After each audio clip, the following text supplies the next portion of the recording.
Hello students, আমি প্রীতি ma'am জ্ঞানজ্যোতি coaching সেন্টারের পক্ষ থেকে তোমাদের সকলকে জানাই আরও একবার স্বাগত।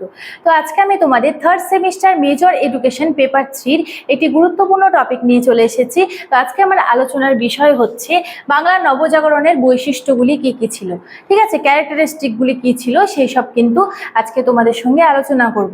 তো আলোচনা শুরু করার আগে তোমাদের ছোট্ট একটি ইনফরমেশন দিয়ে রাখি। দেখো, এখানে তোমাদের কোর্স ডিটেলস কিন্তু দেওয়া রয়েছে। তোমরা যারা যারা থার্ড সেমিস্টারে অনলাইনে আমাদের সঙ্গে যুক্ত হতে চাইছো তাদের কিন্তু কোর্স ফি রয়েছে 599 রুপিস, ঠিক আছে।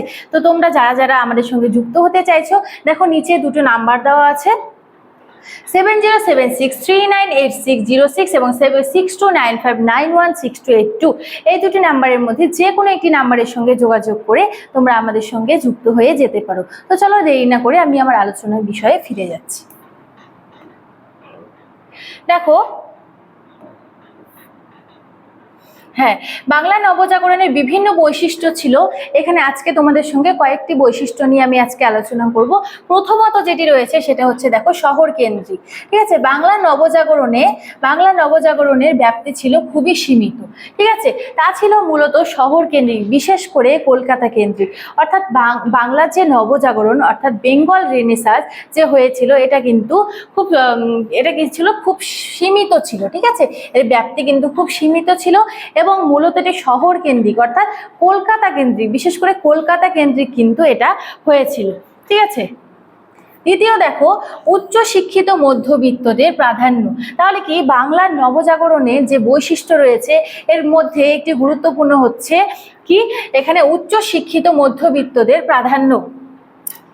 এই নবজাগরণে কলকাতার মধ্যবিত্ত সম্প্রদায়ই প্রধান ভূমিকা পালন করেছিল। অর্থাৎ কি, কলকাতায় যে মধ্যবিত্ত সম্প্রদায় ছিল সেই সম্প্রদায়কে এক জায়গায় করে তাদের কিন্তু তাদের এই বেঙ্গল রেনেসাঁসে যুক্ত করা হয়েছিল, ঠিক আছে। তাদের ভূমিকা কিন্তু এখানে অনেকখানি ছিল, ঠিক আছে।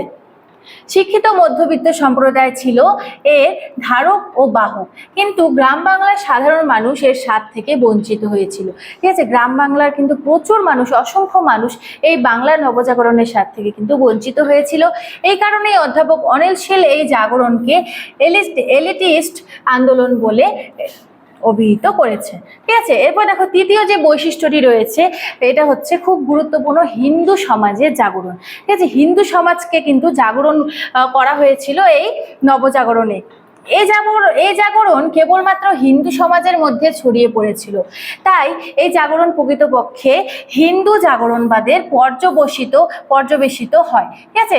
রামমোহন ও বিদ্যাসাগর হিন্দু শাস্ত্রকে ভিত্তি করে সমাজ পরিবর্তনে ডাক দেন। তাহলে বাংলার নবজাগরণে ছিল এসব, বাংলার যে নবজাগরণ ছিল এই সময় কিন্তু বিদ্যাসাগর, তারপরে রাজা রামমোহন রায়, ডিরোজিও, এইসব কিন্তু বিখ্যাত ব্যক্তি কিন্তু অনেক রকম ভাবে সাহায্য করেছিল, তাদের অবদান কিন্তু রেখে গিয়েছিল, ঠিক আছে। এর মধ্যে দেখো, রামমোহন ও বিদ্যাসাগর হিন্দু শাস্ত্রকে ভিত্তি করে সমাজে পরিবর্তনে ডাক দিয়েছিলেন, ঠিক আছে।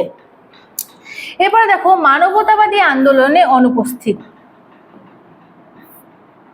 হ্যাঁ, দেখো, মানবতাবাদী আন্দোলন অনুপস্থিত। তাহলে কি, ইউরোপীয় নবজাগরণে যেখানে মানবতাবাদ গুরুত্বপূর্ণ ভূমিকা পালন করেছিল, বাংলার নবজাগরণে মানবতাবাদী ভাবধারার বিকাশ তেমন চোখে পড়ে না, ঠিক আছে। যদিও এই শতকে বেশ কিছু মানবতাবাদী কাজকর্ম ছিল লক্ষণীয়, ঠিক আছে। এই সময় কিন্তু বিভিন্ন মানবতাবাদী কাজকর্ম ছিল, সেই সব কিন্তু নবজাগরণেও কিন্তু লক্ষ্য করা হয়েছিল।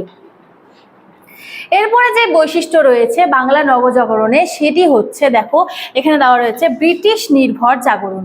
তাহলে কি, ব্রিটিশ নির্ভর জাগরণ কেন বলা হয়েছে? বাংলায় এই নবজাগরণ ছিল ব্রিটিশ নির্ভর, ঠিক আছে, ব্রিটিশের উপর নির্ভর ছিল, ঠিক আছে। এবং কি, নবজাগরণের নেতৃত্ববৃন্দ মনে করতেন ব্রিটিশ শাসনের দ্বারাই ভারতীয় সমাজের মঙ্গল সাধিত হবে। দেখো, সেই সময় তারা কি মনে করতেন, 19 শতকে মনে করতেন যে ব্রিটিশদের দ্বারাই কিন্তু আমাদের দেশ উন্নতি হবে, এবং কি মনে করতেন যে ব্রিটিশ শাসনের দ্বারাই ভারতীয় সমাজের মঙ্গল সাধিত হবে, ঠিক আছে। তাই এখানে বলা হয়েছে যে বাংলার নবজাগরণ হচ্ছে ব্রিটিশ নির্ভর। ঠিক আছে।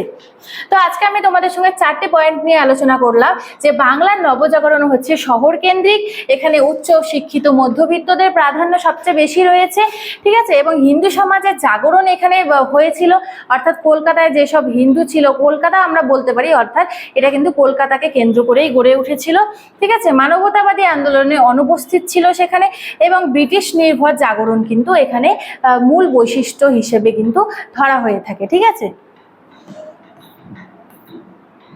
তো আজকে আমার আলোচনার বিষয় এতটুকু নিয়ে ছিল। ভিডিওটি ভালো লাগলে like, comment, share and subscribe করে রেখো। তো ভিডিওটি শুরু থেকে শেষ পর্যন্ত দেখার জন্য থ্যাংক ইউ।